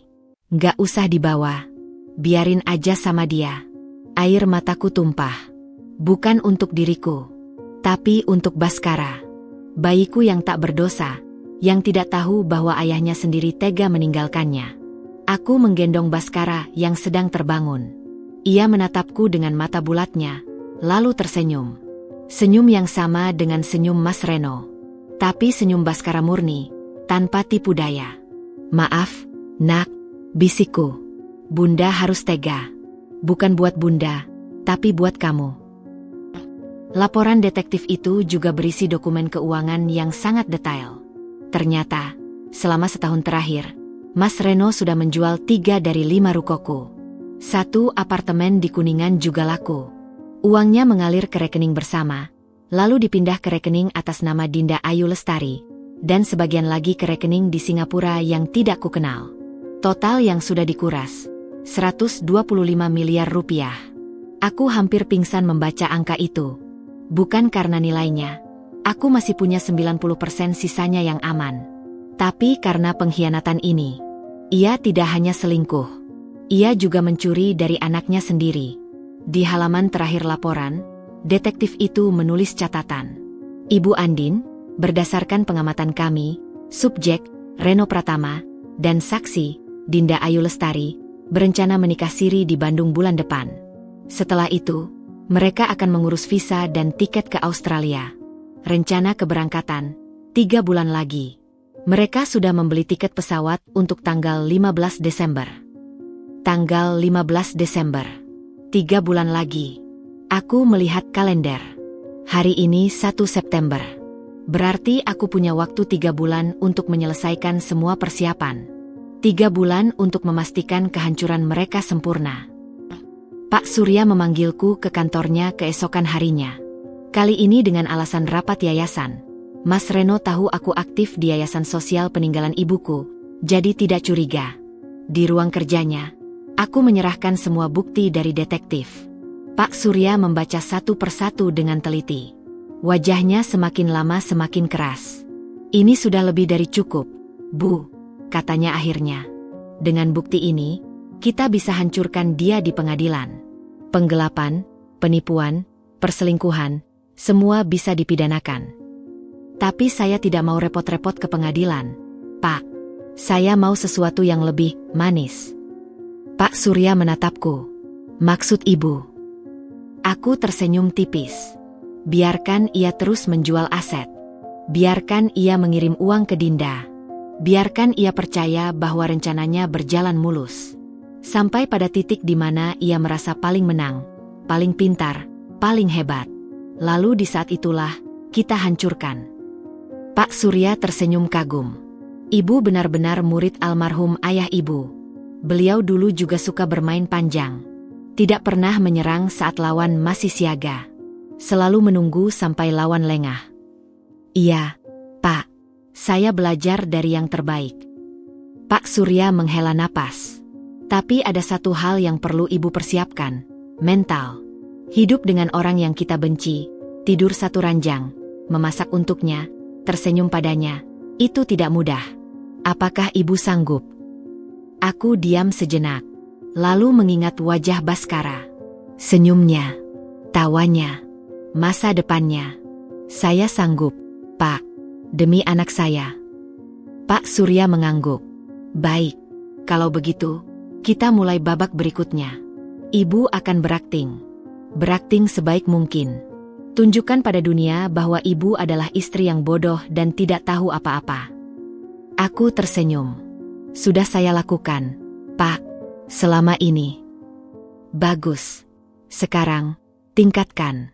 Lebih manis, lebih perhatian, lebih sayang. Buat ia makin percaya diri. Buat ia makin yakin bahwa rencananya sempurna. Lalu kita tunggu. Sampai waktu yang tepat. Sampai ia sudah terlalu dalam, sampai tidak bisa mundur. Baru kita tarik karpet dari bawah kakinya. Malam itu, aku pulang dengan strategi baru. Di ruang tamu, Mas Reno sudah menunggu dengan wajah ceria. Sayang, Mas punya kabar baik. Apa, Mas? Mas dapat bonus besar dari kantor. 500 juta rupiah. Ayo besok kita belanja. Mau? Aku tersenyum manis. Wah, hebat dong Mas. Tapi bonus sebesar itu? Kantor Mas lagi baik banget ya? Ia mengangguk semangat. Padahal aku tahu, itu bukan bonus. Itu uang dari penjualan apartemen keduaku. Tapi aku pura-pura tidak tahu. Asyik dong. Mau beli apa, Mas? Terserah kamu. Kamu mau apa? Aku berpura-pura berpikir. Aku sih nggak butuh apa-apa. Mending ditabung buat Baskara. Ia tertawa. Ah, kamu lebay. Sekali-sekali kita senang-senang. Mas kan kerja keras buat kalian. Bohong, batinku. Kau kerja keras untuk Dinda dan dirimu sendiri. Tapi di luar, aku tersenyum lebar. Iya, Mas.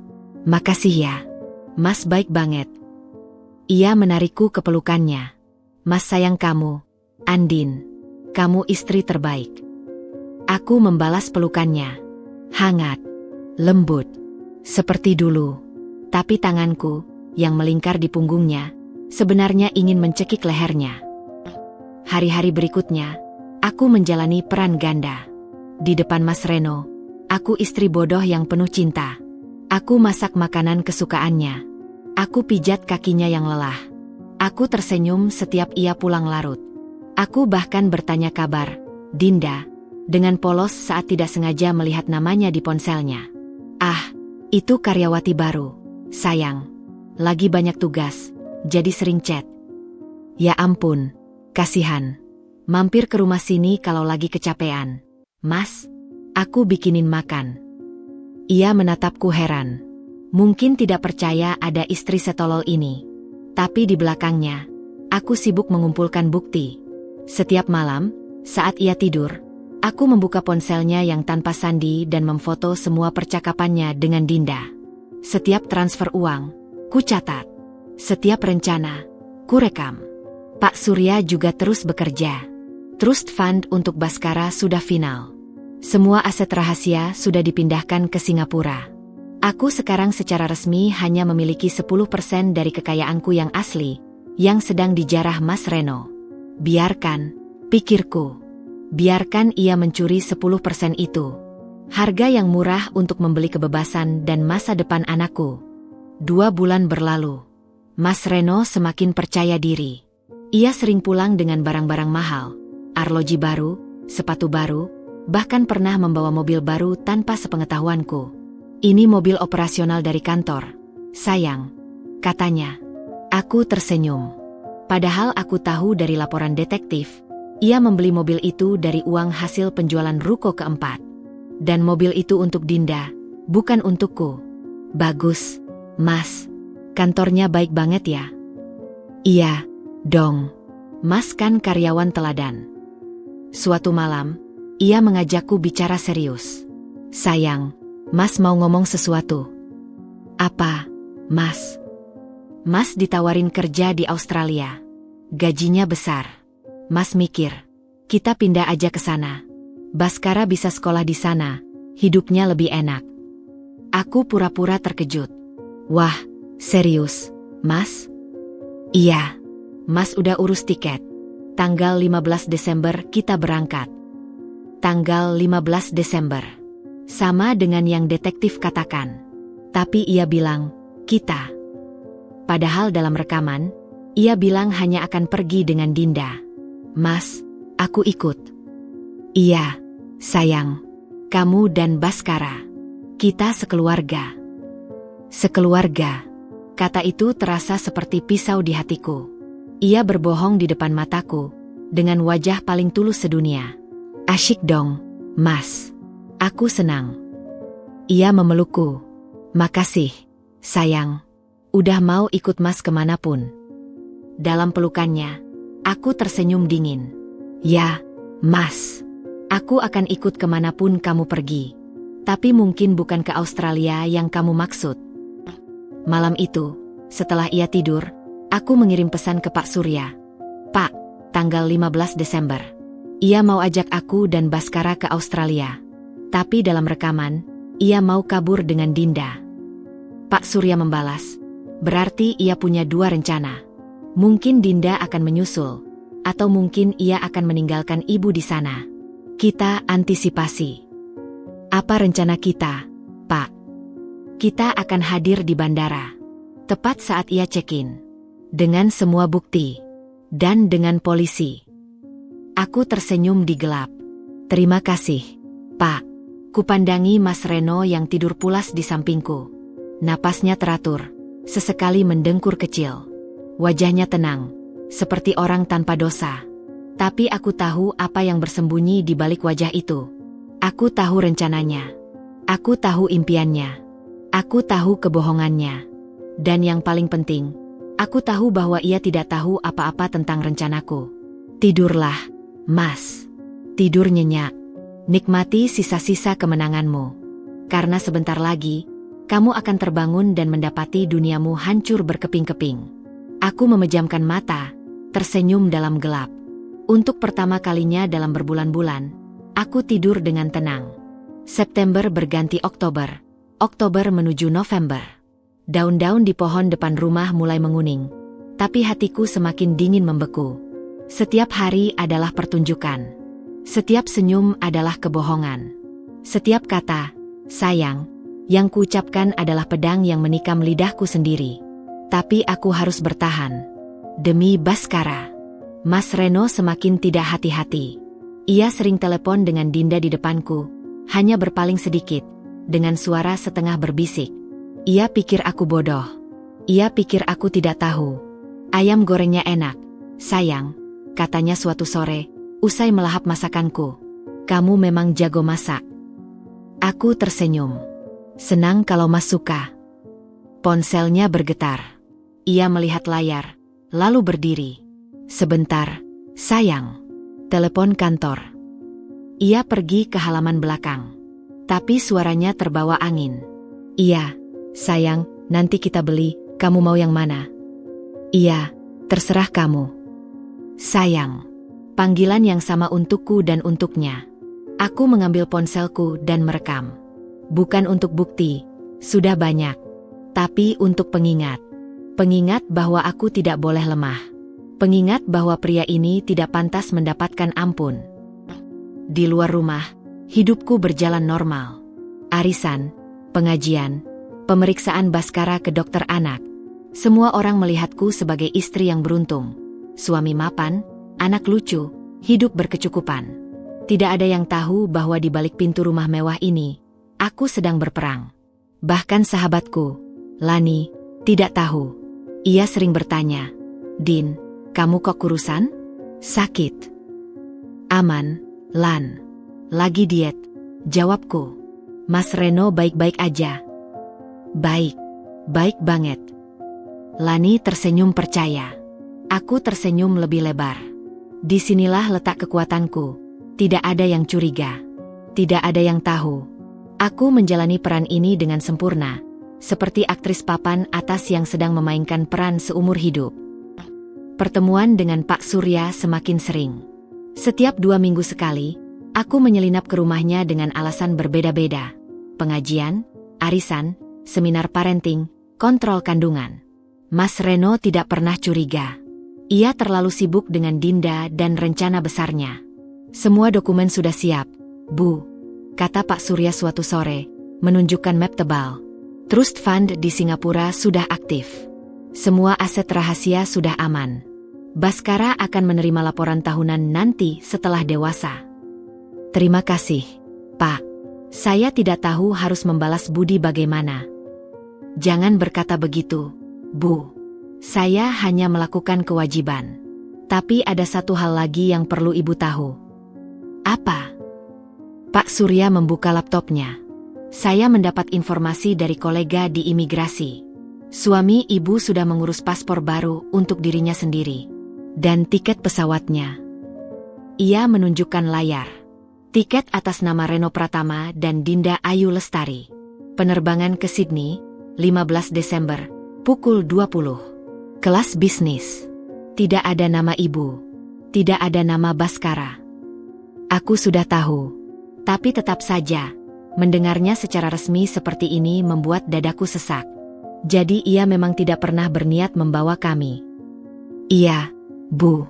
Rencananya, 15 Desember, ia akan pergi dengan Dinda, meninggalkan ibu dan Baskara. Ia sudah menyiapkan surat cerai yang akan ditinggalkan di rumah. Aku tertawa getir. Canggih juga. Ia sudah merencanakan semuanya. Tapi ia lupa satu hal, Bu. Apa? Ia lupa bahwa ibu lebih pintar darinya. Aku tersenyum. Baik, Pak. Kita sudahi. Sekarang kita tunggu 15 Desember. Malam-malam terakhir sebelum 15 Desember adalah masa tersulit dalam sandiwaraku. Mas Reno semakin manis. Ia membelikanku hadiah, kalung emas, tas branded, sepatu mahal. Semua dari uang hasil menjual asetku. Ini buat kamu, sayang. Tanda cintaku.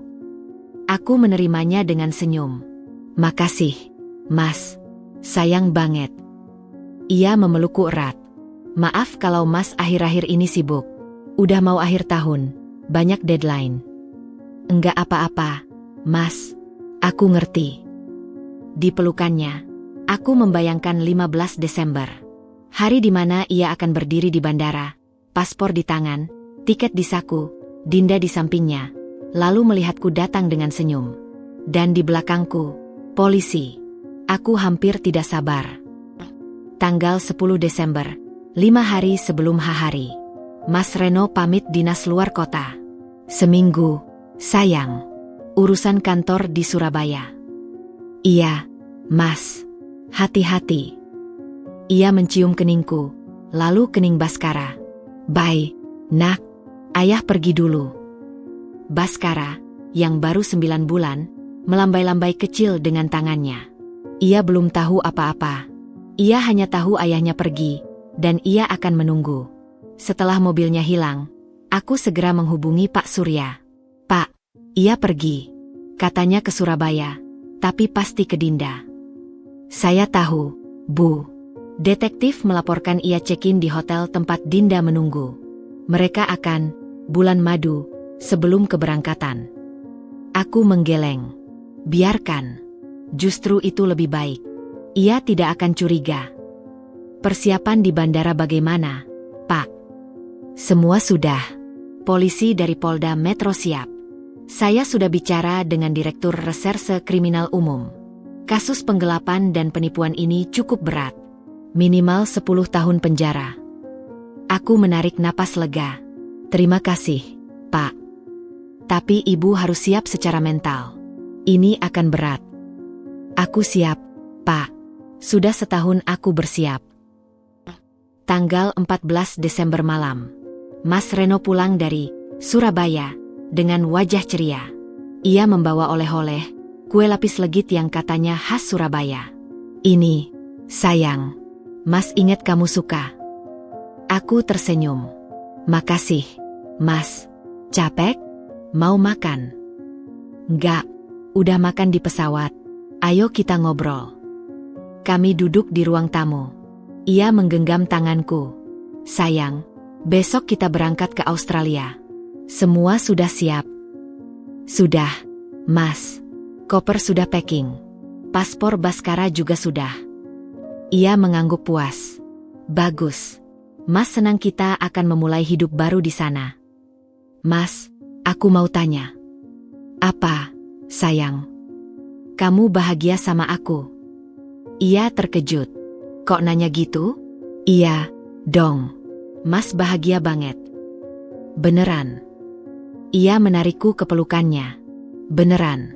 Kamu istri terbaik. Mas nggak akan ninggalin kamu. Dalam pelukannya, aku tersenyum. Besok, Mas. Besok kita lihat siapa yang meninggalkan siapa. Malam itu, setelah ia tidur, aku menggendong Baskara di kamar. Kutatap wajahnya yang polos. Nak, besok Bunda akan tunjukkan sesuatu. Sesuatu yang harus kamu ingat suatu hari nanti. Bahwa Bunda tidak pernah menyerah. Bahwa Bunda selalu berjuang buat kamu. Baskara tersenyum, meraih jariku dengan tangannya yang mungil. Besok, dunia akan tahu siapa ayahmu sebenarnya. Tapi itu tidak akan menghancurkanmu, Nak. Karena kamu punya Bunda. Bunda akan selalu ada. Kutidurkan ia dengan lagu kesukaannya. Lalu aku kembali ke kamar. Tidur di samping musuh bebuyutanku. Napasnya teratur. Wajahnya tenang. Tidurlah, Mas. Ini malam terakhirmu tidur nyenyak. Tanggal 15 Desember. Hari yang kunanti-nanti sejak 8 bulan lalu. Sejak pertama kali aku menemukan pesan Dinda di ponsel Mas Reno. Aku bangun pukul 5, lebih pagi dari biasanya. Kubuka jendela kamar, menghirup udara pagi yang segar. Langit di ufuk timur mulai memerah, pertanda matahari akan segera terbit. Hari yang indah, pikirku. Hari yang sempurna untuk menghancurkan hidup seseorang. Mas Reno masih tidur pulas di sampingku. Ia mendengkur pelan, wajahnya tenang tanpa dosa. Kupandangi wajah itu, wajah yang dulu kukira malaikat, ternyata hanyalah topeng iblis.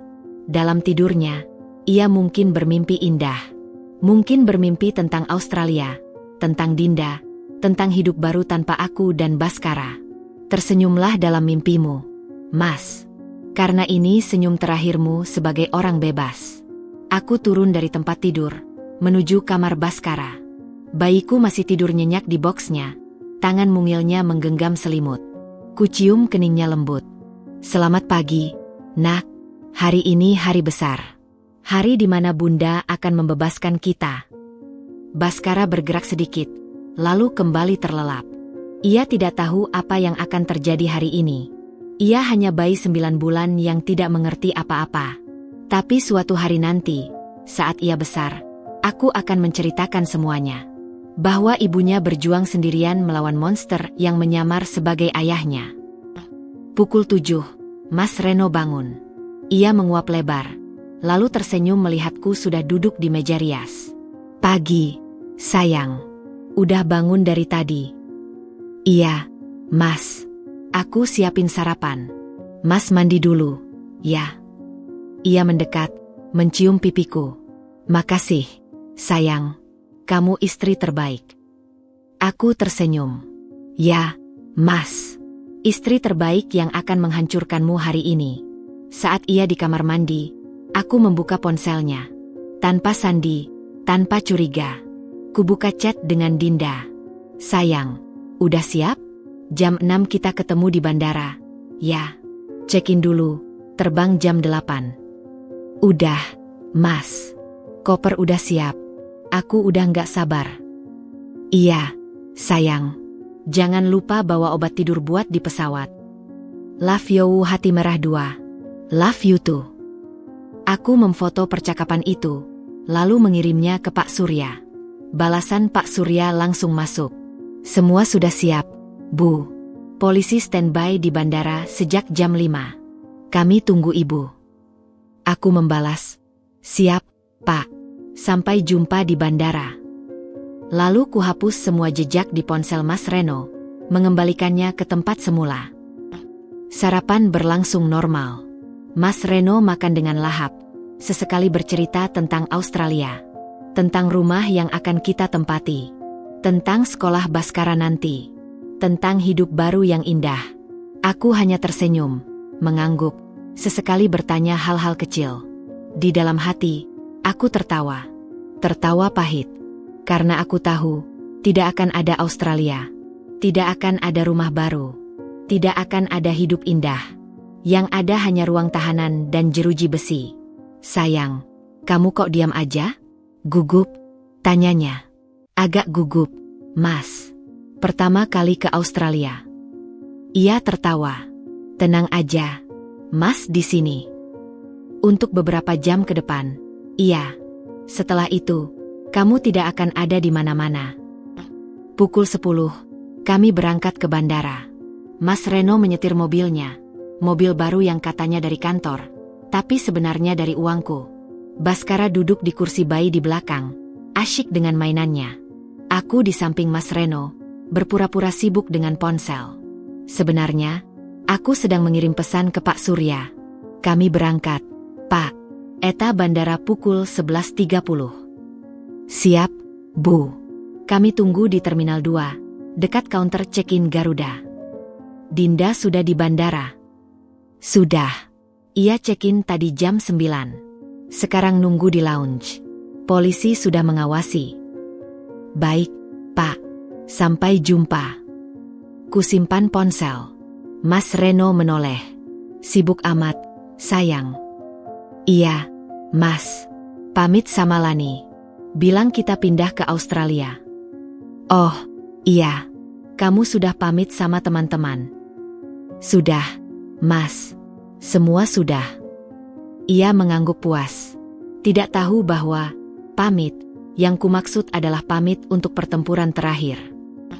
Bandara Soekarno-Hatta tampak ramai seperti biasa. Mobil masuk ke area parkir Terminal 2. Mas Reno memilih parkir di area VIP. Padahal biasanya ia suka parkir di tempat biasa. Karena uangku, pikirku. Ia sekarang royal karena merasa kaya. Kami turun. Mas Reno mengambil koper besar dari bagasi.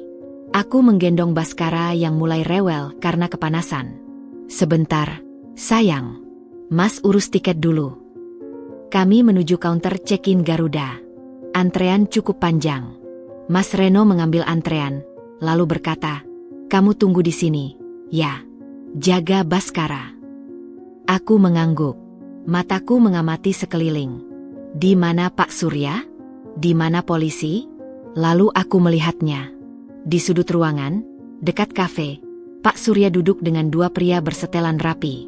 Mereka mengangguk pelan padaku. Aku balas mengangguk. Mas Reno sudah sampai di depan counter. Ia menyerahkan tiket dan paspor. Petugas mulai memproses. Ini saatnya. Aku berjalan mendekat. Mas. Ia menoleh. Ada apa, sayang? Mas, aku mau tanya sesuatu. Sekarang? Tunggu bentar, ini lagi diurus. Penting, Mas. Ia menghela napas, lalu menyerahkan dokumen ke petugas. Iya, ada apa? Aku tersenyum. Mas yakin mau ke Australia? Ia mengerutkan kening. Apaan sih? Iya, lah. Udah diurus dari bulan lalu. Sendiri aja? Atau sama Dinda? Wajahnya berubah. Pucat seketika. Apa maksud kamu? Mas, jangan bohong. Aku tahu semuanya. Dinda. Tiket atas nama kalian berdua. Rencana kabur. Semuanya. Ia tertegun. Mulutnya terbuka. Tapi tidak ada suara keluar. Aku tahu kamu jual asetku. Aku tahu kamu transfer uang ke Dinda. Aku tahu kamu mau ninggalin aku dan Baskara. Aku tahu semuanya, Mas. Andin, ini salah paham.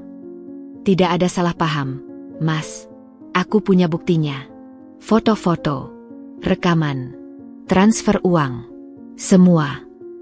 Tangannya gemetar. Keringat mulai membasahi keningnya. Tapi kalau kamu tahu, kenapa kamu diam saja? Aku tersenyum lebar. Senyum kemenangan. Karena aku sengaja, Mas. Aku biarkan kamu merasa menang. Aku biarkan kamu menjual asetku. Aku biarkan kamu foya-foya dengan Dinda. Biar kamu puas. Biar kamu lengah. Andin. Dan yang paling penting, Mas, ada satu hal yang tidak kamu tahu. Apa? Aset yang kamu jual selama ini, itu cuma 10% dari total kekayaanku.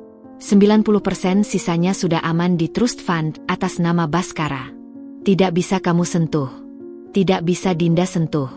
Hanya Baskara yang bisa, saat dia 25 tahun nanti. Wajahnya semakin pucat. Lututnya lemas, hingga ia harus berpegangan pada counter. Kamu bohong. Aku mengeluarkan ponsel, menunjukkan dokumen trust fund dari Singapura. Ini buktinya, Mas. Baca sendiri. Ia membaca, matanya membelalak. Lalu tubuhnya bergetar hebat. Tidak mungkin. Aku sudah jual semua. Aku sudah habiskan. Sekarang aku tidak punya apa-apa. Teriakannya menarik perhatian orang di sekitar. Petugas bandara mulai mendekat. Tapi aku belum selesai. Mas, ada yang mau aku kenalkan. Aku menoleh ke arah Pak Surya. Ia dan dua pria bersetelan itu berjalan mendekat. Ini Pak Surya, pengacara keluarga. Dan dua pria di sampingnya adalah penyidik dari Polda Metro Jaya. Mereka punya surat penangkapan untukmu. Penangkapan? Atas dasar apa? Salah satu pria menunjukkan surat. Atas nama Reno Pratama, Anda kami tangkap dengan tuduhan penggelapan, penipuan, dan pencucian uang. Total kerugian mencapai 125 miliar rupiah. Itu harta istri saya. Saya suaminya. Saya berhak. Pria itu tersenyum tipis.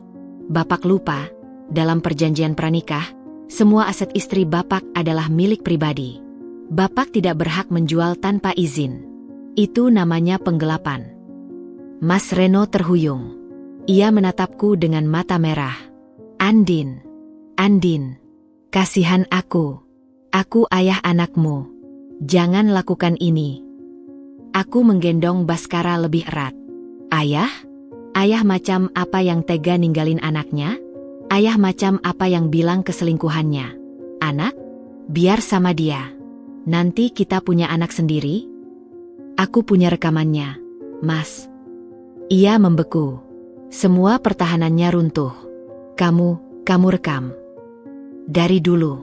Sejak pertama kali aku tahu. Polisi memasangkan borgol di tangannya.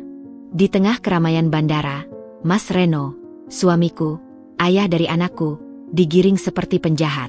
Orang-orang berbisik, mengambil video dengan ponsel mereka. Beberapa petugas bandara membantu mengamankan situasi. Saat melewati aku, ia berhenti. Matanya berkaca-kaca. Andin, maafkan Mas. Mas salah. Mas sayang kamu. Beneran. Aku menatapnya dingin. Kamu tidak sayang aku. Kamu sayang uangku. Dan sekarang, uang itu sudah tidak ada. Yang tersisa hanya penjara. Aku ayah Baskara. Kamu tidak pantas disebut ayah. Ayah sejati tidak akan meninggalkan anaknya. Ayah sejati tidak akan mengkhianati keluarganya. Air matanya tumpah. Aku mohon, jangan bawa Baskara jauh. Aku ingin lihat dia tumbuh. Kamu bisa lihat dia dari balik jeruji besi. Itu pun kalau aku izinkan. Polisi menariknya pergi. Di kejauhan, aku melihat Dinda juga digiring keluar dari lounge. Ia menangis histeris, make-upnya luntur di mana-mana. 2 ekor burung merpati yang sama, terjebak dalam sangkar yang sama. Pak Surya mendekat. Ibu baik-baik saja. Aku menghela napas panjang. Baik, Pak. Lega rasanya. Ibu hebat. Sangat hebat. Saya bangga. Aku menunduk, mencium rambut Baskara. Bayiku tertidur pulas. Tidak tahu apa-apa tentang drama yang baru saja terjadi. Ini belum selesai, Pak. Masih ada proses pengadilan. Tapi setidaknya, babak terberat sudah lewat. Iya, Bu. Mulai sekarang, Ibu bisa hidup tenang. Baskara bisa tumbuh tanpa ancaman. Kami berjalan keluar bandara. Matahari tepat di atas kepala. Terik menyengat. Tapi hatiku terasa ringan. Seperti awan yang melayang di langit biru. Di dalam mobil, Pak Surya berkata, Bu, ada satu hal lagi. Apa, Pak? Reno akan didakwa dengan pasal berlapis. Penggelapan, penipuan, pencucian uang. Total ancaman hukuman 15 tahun penjara. Aku mengangguk. Layak. Tapi ada kemungkinan ia minta damai. Mengembalikan sisa aset yang belum dijual. Mungkin 2-3 miliar. Aku tersenyum. Biarkan. Saya tidak butuh uang itu. Saya hanya ingin ia merasakan bagaimana rasanya kehilangan segalanya. Sama seperti yang ia rencanakan untuk saya dan Baskara. Pak Surya tersenyum. Ibu memang anak ayah ibu. Tidak kenal ampun pada musuh. Bukan tidak kenal ampun, Pak. Tapi ketika musuh sudah mencoba menghancurkan anak kita, ampun adalah kata yang tidak ada dalam kamus seorang ibu. Sampai di rumah, aku menggendong Baskara ke kamarnya. Kubaringkan ia di box, menatap wajahnya yang damai. Nak, hari ini Bunda menang. Bukan buat Bunda, tapi buat kamu. Suatu hari nanti, kalau kamu baca cerita ini, ingatlah, ibumu tidak pernah menyerah. Ibumu selalu berjuang. Baskara tersenyum dalam tidurnya. Mungkin ia bermimpi indah. Mungkin ia bermimpi tentang masa depan yang cerah. Tersenyumlah, nak, karena mulai hari ini, tidak ada lagi ketakutan. Tidak ada lagi kebohongan. Hanya kamu, Bunda, dan hidup baru yang bersih. Aku keluar dari kamarnya, menutup pintu pelan. Di ruang tamu, foto pernikahanku dengan Mas Reno masih terpajang di dinding. Aku mendekat, mengambil bingkai itu, dan membalikannya. Tak perlu dihancurkan. Tapi tak perlu juga dilihat setiap hari. Cukup simpan sebagai pengingat, bahwa cinta bisa buta. Tapi seorang ibu, meski buta, akan selalu menemukan jalan untuk melindungi anaknya. Hari itu, 15 Desember, menjadi titik balik hidupku. Bukan hanya karena Mas Reno, mantan suamiku, digiring polisi di depan mata, tapi karena untuk pertama kalinya dalam setahun terakhir, aku bisa bernapas lega. Baskara tertidur pulas di kursi bayi mobil, tidak tahu apa-apa tentang kehancuran ayahnya. Aku menatapnya lewat kaca spion, dan untuk pertama kalinya dalam waktu lama, aku tersenyum tulus. Pak Surya mengantarku pulang. Di perjalanan, ia menjelaskan proses hukum selanjutnya. Reno akan ditahan di Polda Metro Jaya. Sementara Dinda juga ditahan sebagai saksi sekaligus tersangka pencucian uang karena menerima aliran dana hasil kejahatan. Total aset yang sudah dijual mencapai 125 miliar rupiah. Namun karena bukti kuat dan pengakuannya nanti, kemungkinan besar ia akan dijatuhi hukuman Desember 15 tahun penjara. Apa hukuman itu setimpal, Pak? Tanyaku lirih. Pak Surya menatapku. Untuk orang yang merencanakan kehancuran keluarganya sendiri? Mungkin tidak. Tapi setidaknya, ia tidak akan mengganggu ibu dan Baskara untuk waktu yang lama. Aku mengangguk. Lega. Minggu-minggu setelah penangkapan itu, hidupku seperti mimpi. Aku bisa tidur nyenyak tanpa curiga.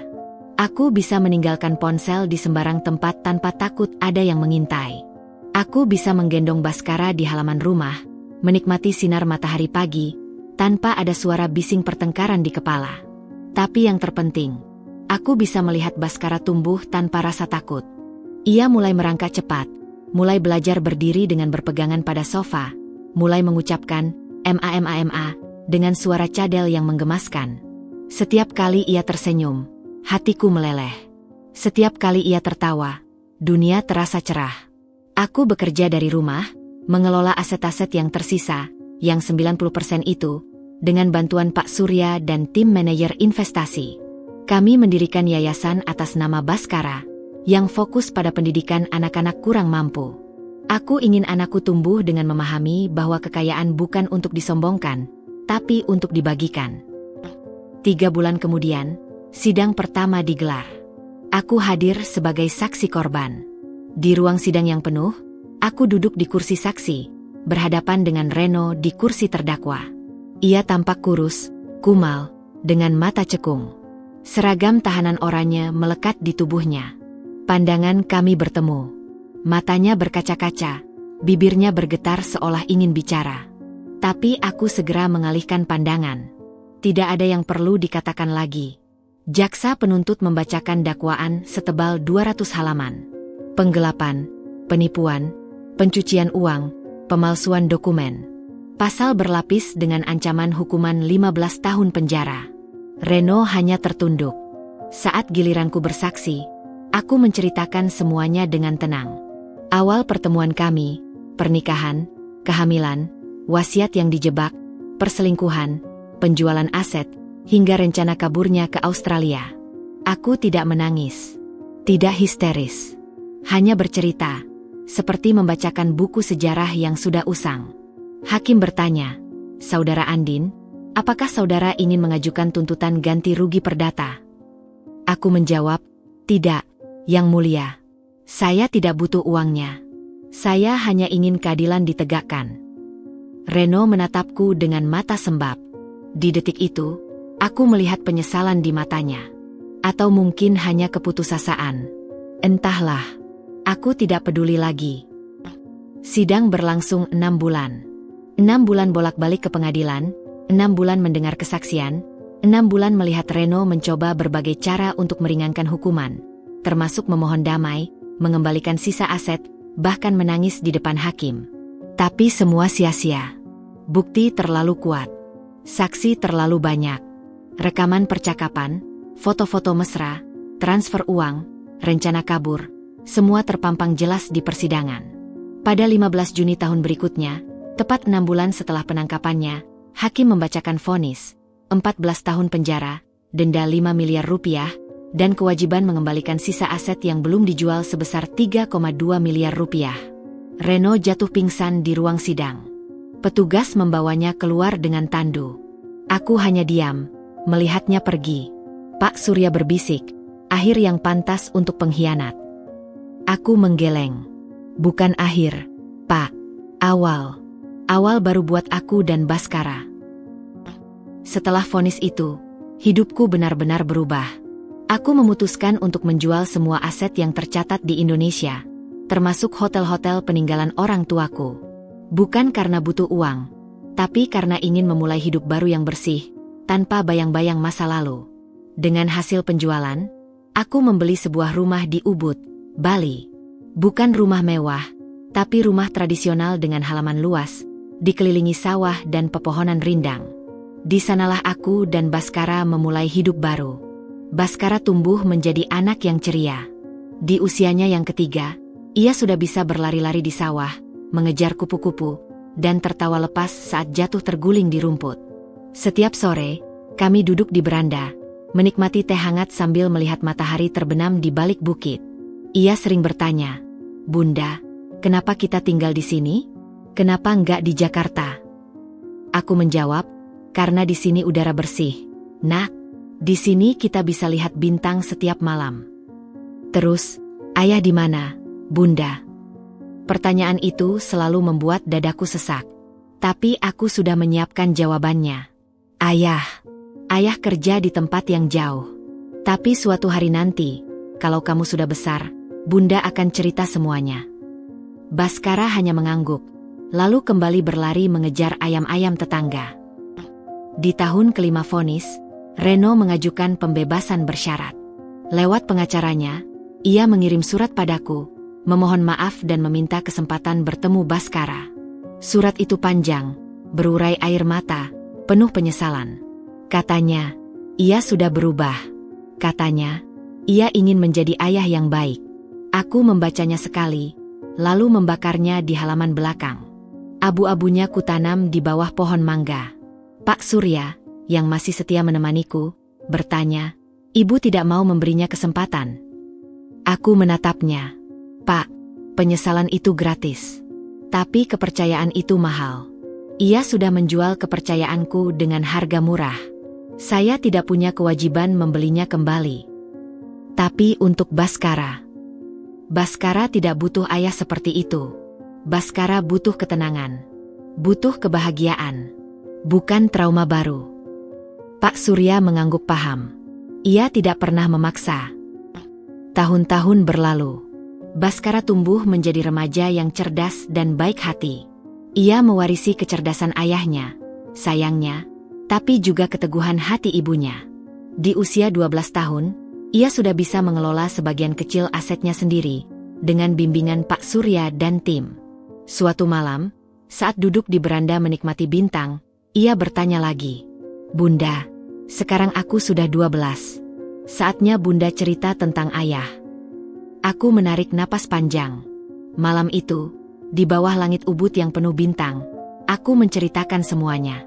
Dari awal pertemuan yang indah, hingga akhir yang pahit. Dari wasiat yang dijebak, hingga perwalian rahasia.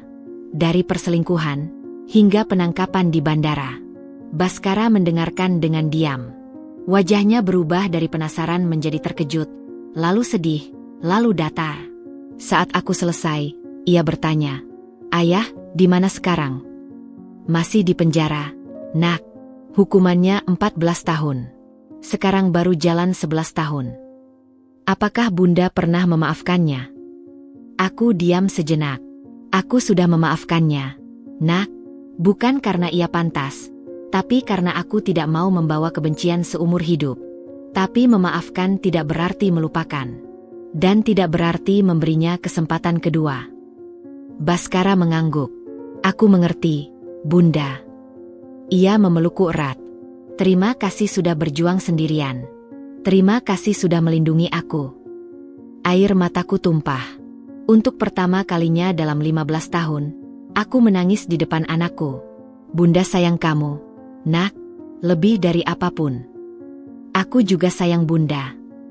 Di langit, mungkin ayah dan ibu tersenyum melihatku.